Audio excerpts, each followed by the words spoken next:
I was really hot at one point, and I think I was like so delirious in those last 8 miles of the race that there was a guy with a cooler and I asked him for some ice and like just kind of put it in my hat and like down my shirt. And I don't think he was part of the challenge. I think he was like some dad at a baseball game that was really like, who is this random person just like asking me for ice?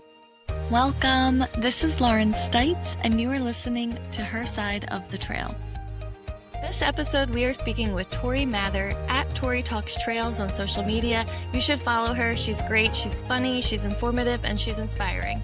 We're going to be discussing some of the more challenging trails and fun trails that she has done, including the Laurel Highlands Hiking Trail, which is a 70-mile trail in Pennsylvania, the Trans Catalina Trail in California, and also the very challenging Rachel Carson Trail Challenge, which is a 37-mile one-day hike in western Pennsylvania. So let's get into it. Hey, Tory, thank you for joining me today. I'm so excited to talk to you about hiking and about the Rachel Carson Trail Challenge and all the fun things about being outdoors, right? But before we even get started, I just want to let everyone know, where are you located? Thanks, Lauren. Thanks for having me. So I am currently located in Pittsburgh, Pennsylvania. I moved here 3.5 years ago, and I love it. I've lived in 6 states and 2 countries, and so I feel like when I tell people I love Pittsburgh, they really write it off. But I'm like, no, I promise you, I've lived a lot of other places, and I think that Pittsburgh is the best. So I love Pittsburgh. I think it's a very underrated city. I love visiting there. I think it's great. So, yes. Where else have you lived? So before Pittsburgh, I was in Cleveland, Ohio, for about a year, because of my husband's job. Before that, I was in Southern California for 3 years. So when people say, how can you like Pittsburgh? I'm like, no, I lived 2 miles away from the beach, and I promise you that Pittsburgh is better. Then before that, I was in Philadelphia, where I moved after college, and then just moved around a lot as a kid. And my family's Canadian, so Oh, okay. lived in Okay. both the U.S. and Canada. Yeah. So now, have you been hiking? Would you grow up hiking with your family, or did you kind of just start getting into hiking as you were older? So my mom really likes national parks, but I would say that we did them in a way, like there was some hiking involved, but it was a lot of, I say more like Hilton's than like camping situation. Like I didn't camp for the first time until I was like, oh my gosh, I might have been like 30 the first time I ever camped. Okay. So we definitely did hikes as a kid, but not any of the like outdoor backcountry stuff that I do now. That's kind of like what I do with the kids. Like, we stay at a hotel, but then we go out and we do trails. But they do camping because they're in scouting and stuff like that. So they're a little bit more adventurous than I am. Yeah, no, that's awesome. And I feel like it's one of those things where the outdoor community, sometimes there's like a toxicity in it where it's like, if you're not crushing major miles or you're not sleeping outside, like you're not outdoorsy enough. And I think part of the reason it took me so long to get into some of that stuff is because I was like, oh, well, yeah, I'm not outdoorsy enough for that. Like I will never like backpacking. I will never like camping. And then I just didn't do it for so long because I thought that you had to be this like level of intense person that I didn't feel that I was. And I think that was a really limiting belief for me. And I think a lot of people feel that way, where they feel like maybe their 2-mile hike that they do doesn't really count as hiking. And no, that counts as hiking. You're walking in the 100%. woods, you're Yep. navigating rocks, you're hiking.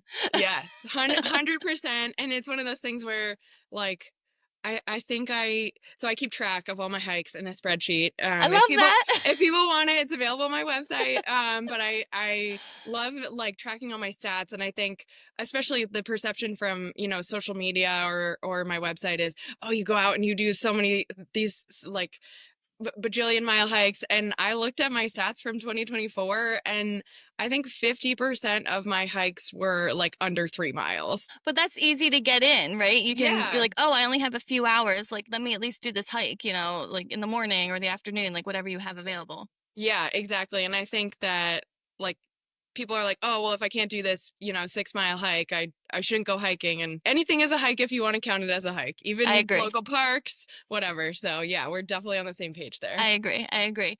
Okay, speaking of your spreadsheet, what is I guess I know your longest hike because we'll talk about that. But not counting the Rachel Carson Trail, what is I guess your second longest hike that you've done? Do you know what that is offhand?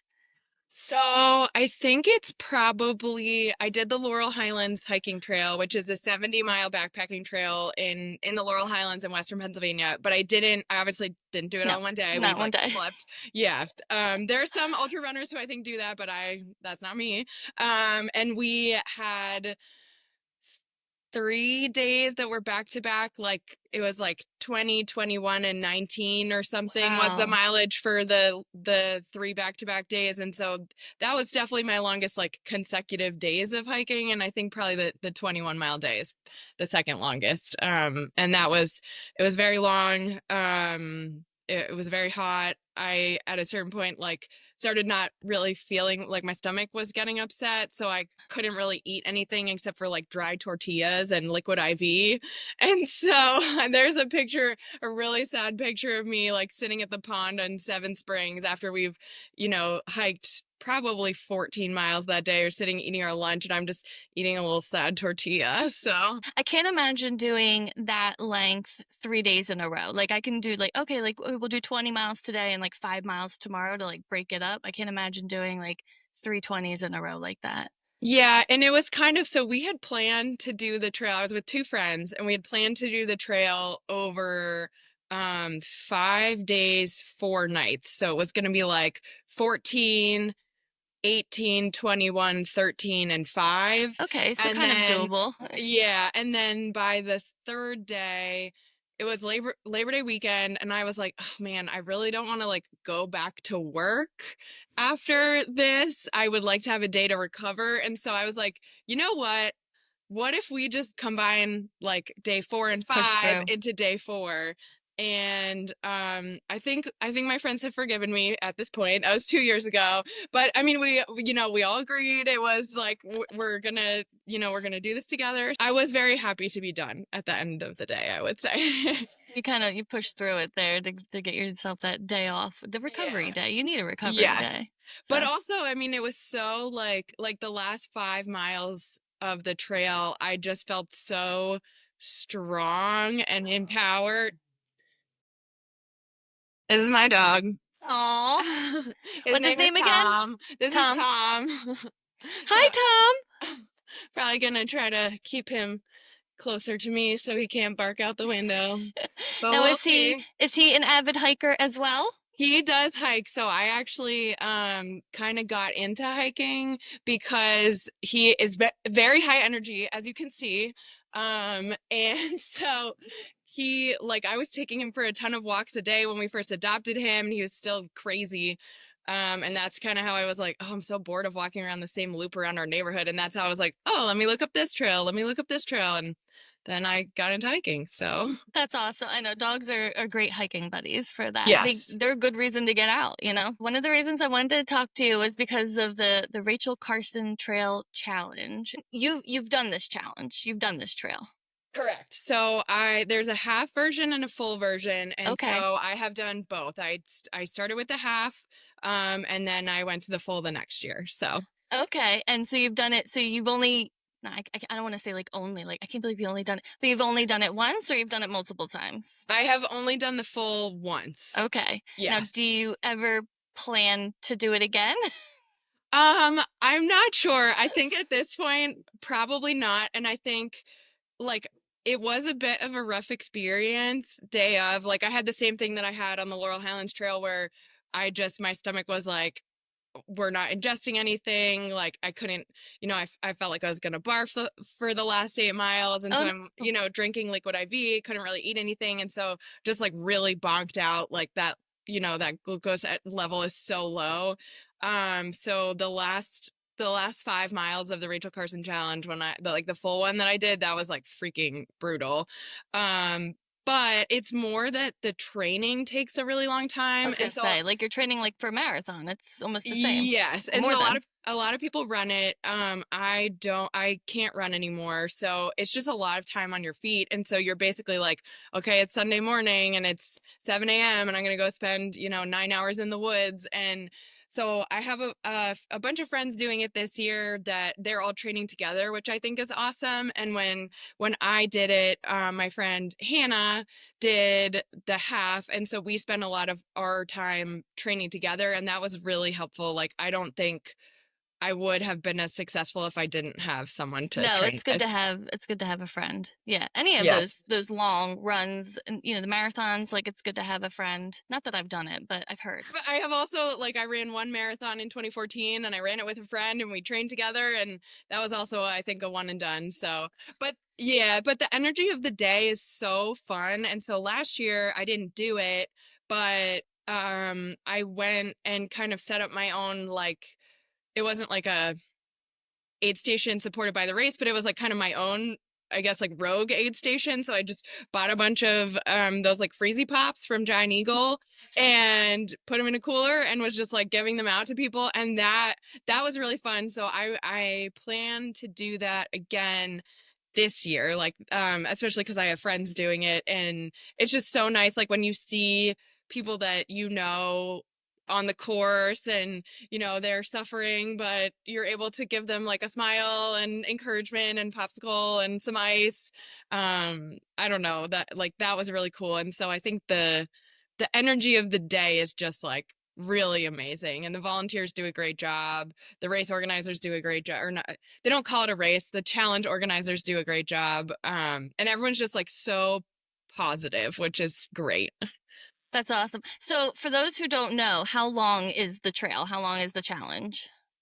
So I think they clock it at like 37, but I will say that my Strava, I think, was 38 miles. So that maybe that includes like going off trail to go to the bathroom or whatever. I was gonna But say it's like all trails where it's not yes, exactly what, like, oh no, it's shorter than that, I swear. No. So 37 miles, that's far. That's like 1.5 marathons, right? Almost, yeah. yeah. So what they do is it's on the Saturday that's closest to the longest day of the year. So it's the end of June. So it's like hot as Yeah. all hell, basically. And But they it want to give is. you enough daylight. Yeah. And so they release you at sunrise, like they start you at sunrise, and then the cutoff is at sunset. And so there's cutoffs along the course that you have to make. So you do have to make sure when you're training, you're like hitting, I think it's a maybe 22-minute and 40-second or 24-minute, it's some sort of pace that you have to be sure you're hitting to make sure that you're going to be able to finish. And most of the, like, there are always people that don't finish. And last year, I think because it was during that like crazy heat wave that we had, I think less than 50% of people finished the full Oh, challenge. So wow. Okay. yeah, yeah. Okay. Thankfully I had pretty good weather for mine. I think I was really hot at one point, and I think I was like so delirious in those last 8 miles of the race that there was a guy with a cooler, and I asked him for some ice and like just kind of put it in my hat and like down my shirt. And I don't think he was part of the challenge. I think he was like some dad at a baseball game that was really like, who is this random person just like asking me for ice? But that helped, and that got me through. And it So got you through. It got you through. Now, how long did it take you to complete the trail then? it was a long time. I think it was like It felt like over, 5 years. yeah, I think it was like over 13 hours. And I That's a was long I was time. on a pretty good pace until I hit those last 8 miles, and then it was like it was rough after that. I So think that's great, though. I mean, I can't imagine how long it would take me to do. So. yeah, I mean it was one of those things where like you really, and so I was a rower in college. That's why I moved to Philly after college to try to like keep pursuing the sport. And so I went into it as like, oh, I'm, like I've trained a lot. I'm a pretty athletic person with a pretty athletic background, and like I was humbled. I was humbled hard. And so that's one thing when people ask me about like, if I would do it again or if I would recommend it to someone, like I definitely do recommend it. I think it was a really good experience. And like It's a good one you and done. gotta put in the hours. Like you have to train. You can't just go into this. I mean, unless you're, one of those people that's just like freakishly athletic, like I think you really have to put in the hours, and especially because like it's not just 37 or 38 miles. It is also like almost 9,000 feet of elevation I gain. was wondering about that too. Yeah. Yeah, yeah. So the trail is based on a series of easements, which are basically like, a private landowner has said, okay, yes, this trail can continue to go through this land, but on an easement, if there's a hill, they want you to go on the shortest path possible. So they're, sending you right up Right this up the hill. hill. Like there's not switchbacks. And so some of these hills, when I was training, like for the first time, I had taken Tom, my dog, on some of the sections. And I was like, oh my God, I don't think I can like get my dog up or down these. And I mean, he's pretty athletic and ended up being fine, but the hills are no joke for sure. I mean, it sounds fun. Yeah, and I think I In a honestly do crazy think it way. is though. Like I think that if you have people to train with and you have people that you're willing to suffer with, and you have people supporting you, like that all really makes a difference, and it's something you could be like, "Yep, I checked it off my bucket list." So we can switch gears. And I just want to talk to you because you said you've lived in Southern California and I know you've hiked all different kinds of places. So where are some of your favorite places that you've hiked outside of Pennsylvania? Oh, that's a good question. So last January, I did the Trans Catalina Trail in Southern California. Okay. So it was like oh, I'm going back to like see friends in Southern California. And also I really wanted to do this backpacking trail that's on an island off the coast of Los Angeles County. And so it's this very cool island. The one thing that's kind of crazy is that they have a herd of bison there because some filmmaker flew out these bison to like film a Western in the 70s, and then they ran out of money and they were like, I guess we're just gonna leave these bison here. So, I mean, it's something that is like very unique to this island. It's a 38-mile trail. And what's cool about it is like the views are amazing. Like two of the nights, we did it in 4 days, 3 nights, and two of the nights we slept on the beach. So you're like falling asleep listening to the waves. And that was just like one of the coolest experiences I've had hiking. Now, was it more of like an open island? Are there a lot of trees? Like, what's the environment like there? It is pretty, I mean, it's pretty desert-like, so that's part of the reason we did it in January, because it got down at night. Like I had, multiple like a quarter zip, my puffy, a hat. I was gonna say, it does get I didn't cold, bring yeah. gloves. Yeah, I didn't bring gloves, but I like wish I had.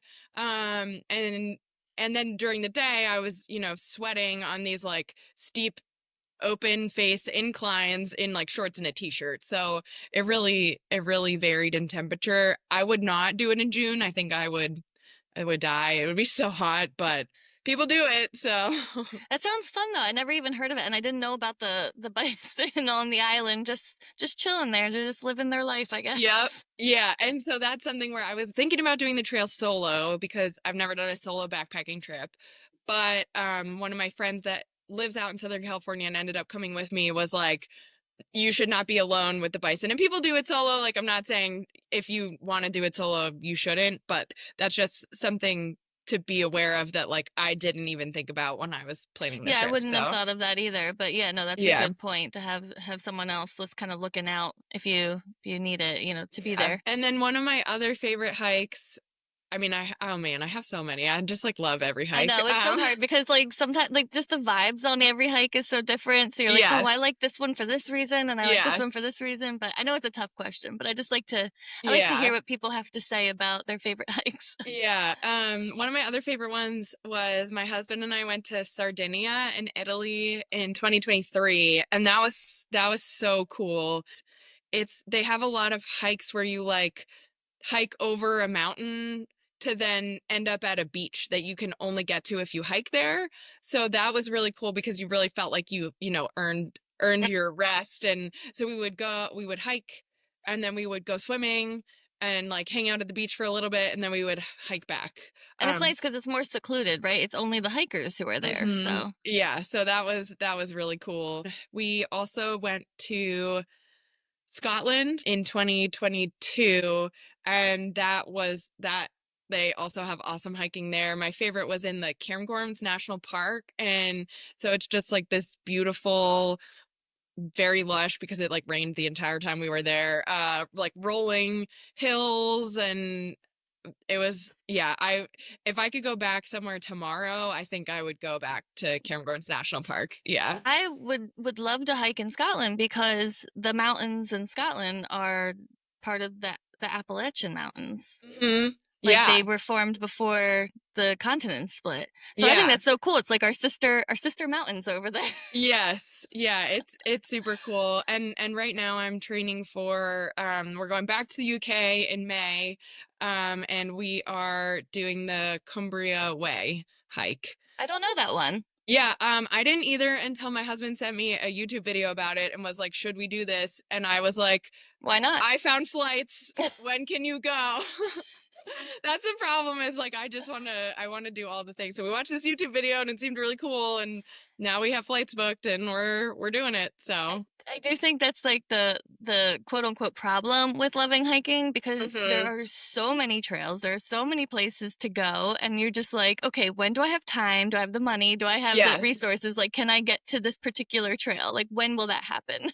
Yeah, Can I and I do it think before that, I die? yes, and I think that that's why like exploring Pennsylvania has been so fun and rewarding because like okay, yeah, I don't know, people are like, "Ugh, my home state, it's so boring. There's nothing here." But But it's not. yes, I have 3 or 4 different trips planned in the next 6 weeks to do different hikes in Pennsylvania that I have never done. And I'm so excited about all of them.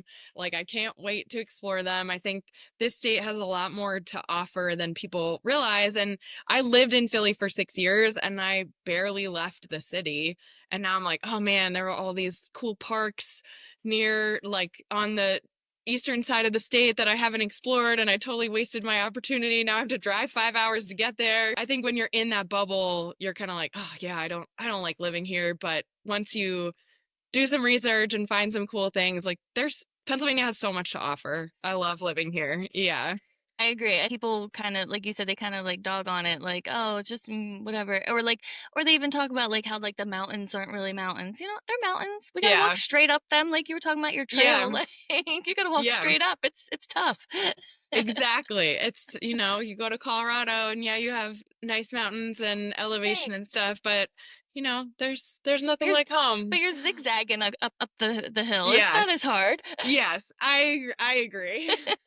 Some people from the Western United States are gonna come fight us, but I don't That's care. I okay. stand That's by okay. that.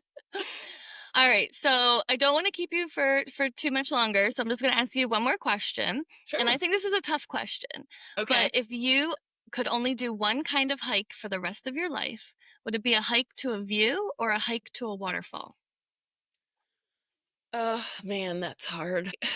Okay, so I think my favorite hikes have generally been, like, if I think about all of the hikes I've ever done, I think my favorite hikes have generally been to scenic overlooks.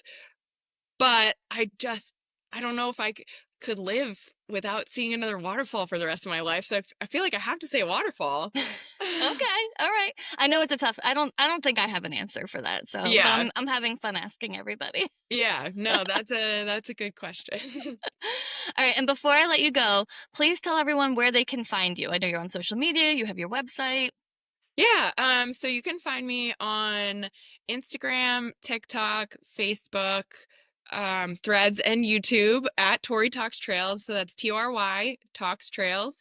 And then my blog, where I post all my itineraries, travel guides, packing lists, gear guides. That's mytrailsaremany.com.